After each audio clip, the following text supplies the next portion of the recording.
साठी आणि याच्यासाठी भीक मागत असतील तर त्याच्यापेक्षा वाईट नाही.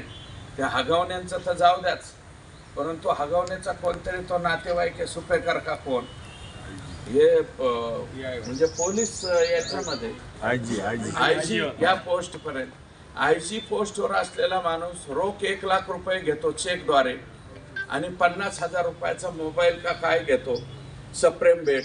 याच्यापेक्षा दुर्दैव कोणता आहे? आणि हे जे माननीय कोण आहेत ते सुपेकर, या सुपेकराबद्दल बऱ्याचशा तक्रारी माझ्याकडे सुद्धा आलेल्या आहेत. जेलमध्ये जे आरोपी आहेत त्यांना 300 कोटी रुपये आम्हाला दे म्हणण्याची सुद्धा एक गंभीर तक्रार याच सुपेकरांच्या विरोधात आहे. ज्या अर्थी तुम्ही नातेवाईकाच्या सुनाकडनं पैसे मागता याचा अर्थ 100% तुम्ही फॉल्टी आहात. हे सुपेकर जरा आयजी या पोस्टवरचा माणूस सुद्धा मला फॉल्टी दिसतोय. याच्यामध्ये नैतिकता नावाची गोष्ट मला वाटतं काही राहिलेली नाही. नैतिकता खूप खाली ढासळत चालली. त्याचं हे उत्तम उदाहरण. अरे 150 कोटीची प्रॉपर्टी आता काय जाळायचं का पेटवायचं तिला? आता कोण खाणार आहेत? आणि बाहेर आले तरी ह्यांना शेणच हाणणार आहेत लोक. आणि मला तर वाटतं हे किती वर्षाने असे लोक बाहेर येऊ. समाजाने शेण आणि रेंदाण ती संघच ठेवायला पाहिजे. तिथं यांचा शेण ते उद्धव ठाकरे साहेबाच्या का पार्टीच्या का कोणीतरी लोकांनी घरावर जाऊन शेण आणलं तिथं बाया माणसं. भारतीय जनता पार्टीच्या आणि शिवसेनेच्या एकनाथ शिंदे साहेबांनी यांनी तंबाटे हाणले.